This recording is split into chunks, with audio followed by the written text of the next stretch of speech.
siapa yang menyangkal aku di hadapan manusia, maka aku akan menyangkalnya di hadapan Bapa, gitu ya.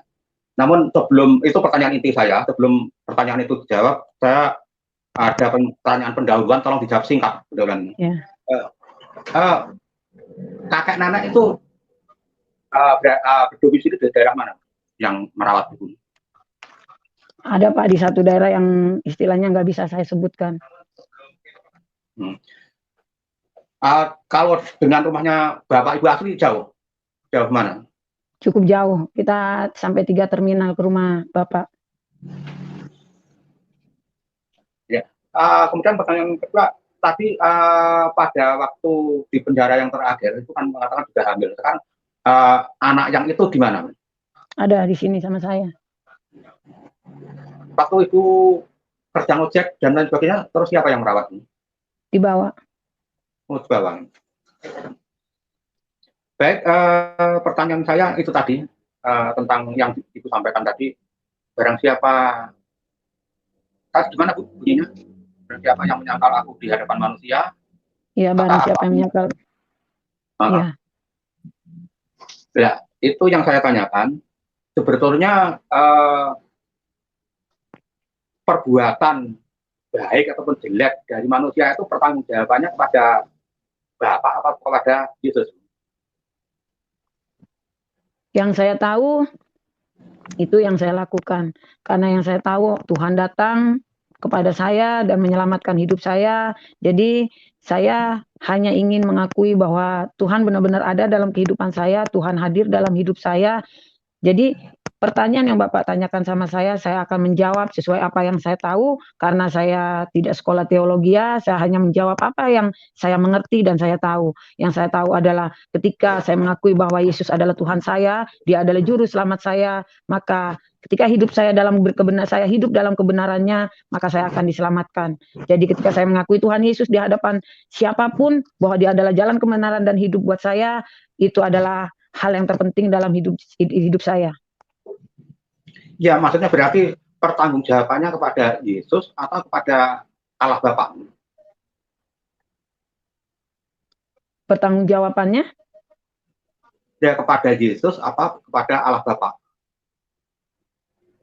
Aku adalah Alfa dan Omega, yang pertama dan yang akhir. Hanya itu yang saya tahu, Pak. Ya udah Bu, kalau memang Ibu bukan teolog, artinya kurang mendalami masalah teologi, tapi mungkin Ibu bisa tahu lagu ini. Oleh olang Paraona ala jara, oleh olang ala jara kamatura. Nah, itu bisa dikasih artinya sedikit Bu, apa Bu? Aku orang Jawa nggak ngerti Bu. Ya, apa ya? Oleh olang itu ya, ayo kita mau belayar ke Madura gitu.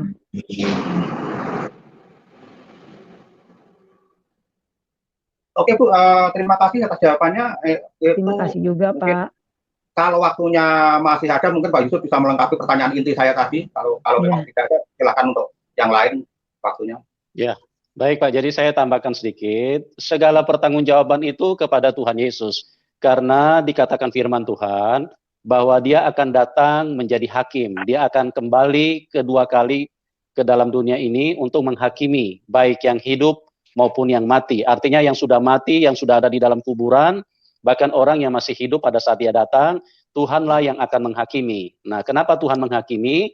Karena Dia Tuhan yang Maha Tahu. Ya, kalau kita perhatikan, dikatakan hakim itu karena Dia mengetahui jalan perkara. Makanya mereka bisa memutuskan orang ini bebas atau orang ini masuk penjara. Atau berapa lama hukumannya, itu kan hakim yang memutuskan. Karena apa? Sekali lagi karena hakim tahu apa yang telah diperbuat oleh narapidana.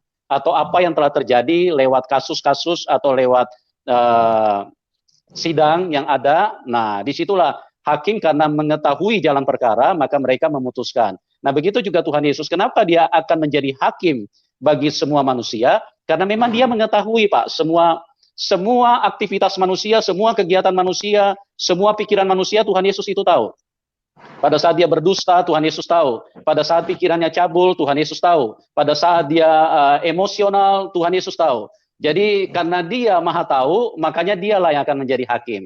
Nah, itu sebabnya setiap pertanggungjawaban itu diberikan kepada Tuhan Yesus. Karena hanya oleh dialah, dikatakan dalam Kisah Para Rasul 4 ayat 12, di bawah kolong langit ini, tidak ada nama lain yang olehnya manusia bisa diselamatkan, kecuali di dalam nama Tuhan Yesus Kristus. Gitu kira-kira Pak Cabe. Ya, jadi hak prerogatif itu diberikan pada Yesus. Terus Betul.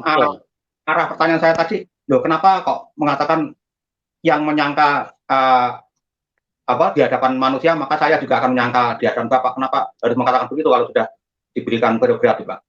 Ya, jadi kita harus paham bahwa setiap kalimat yang disampaikan atau firman yang disampaikan oleh Tuhan itu harus dipaham per konteks ya Pak. Jadi tujuan Tuhan berbicara seperti itu karena memang dia datang sebagai manusia. Nah, pada saat dia datang sebagai manusia, dia harus berdiri di posisi sebagai manusia, walaupun dia adalah Allah yang Maha Kuasa itu sendiri.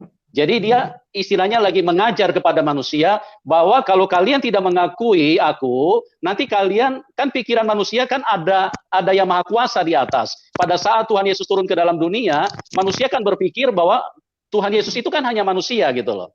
Nah, makanya Tuhan Yesus itu berbicara itu untuk memberikan satu kontekstual, untuk satu pengertian, supaya manusia itu lebih gampang untuk diarahkan gitu loh. Karena manusia yang punya pikiran kan ada yang Maha Kuasa di atas. Nah, makanya Tuhan Yesus bilang, kalau kamu tidak mau mengakui aku, kalau kamu malu mengakui aku pun akan malu. Artinya, berarti manusia itu tidak akan bisa mencapai surga, tidak akan bisa mencapai Bapa di surga. Tidak akan bisa mencapai kealahan yang Maha Kudus, Pak, gitu loh. Nah, kira-kira begitu, Pak, capai konteksnya, Pak. Oke, terima kasih, Pak. Mungkin waktunya terlalu banyak. Silakan untuk yang lain. Ya, dan sedikit juga saya tambahkan Pak Cabe, saya mengerti tadi pertanyaan Bapak. Memang ada juga beberapa chat di live chat yang mengatakan kok logat Maduranya nggak ada, karena Ibu Novi ini dia sudah sejak dari kecil dia sudah hidup di kota lain ya. Dari kecil dia sudah hidup di kota lain, jadi dia tidak untuk berdialek Madura itu sudah ya karena dia hidup besarnya di kota lain ya. Tentu dia saya bisa ngomong Madura apa aja, saya bisa. Kalau diajak ngomong Madura, saya hafal semua. Oh ya, cuma dialeknya Bu. Dialeknya Ibu kan sudah istilahnya dialek yang bukan orang Madura. Kalau orang Madura kan dialeknya. Logatnya ya. Logatnya kan, ya gitu loh. Itu kan dari logatnya saja masih bisa ketahuan. Seperti misalnya Pak Mahfud MD kan logatnya kan masih kelihatan gitu loh, logat Madura gitu loh. Nah, kalau Ibu sendiri kan sudah tidak terlihat. Nah, itu ada yang komentar di live chat, kok Ibu Novi kok logatnya kok sudah nggak Madura gitu loh. Jadi kira-kira begitu ya Pak Cabe ya. Oke, terima kasih Pak. Oke Pak, terima kasih.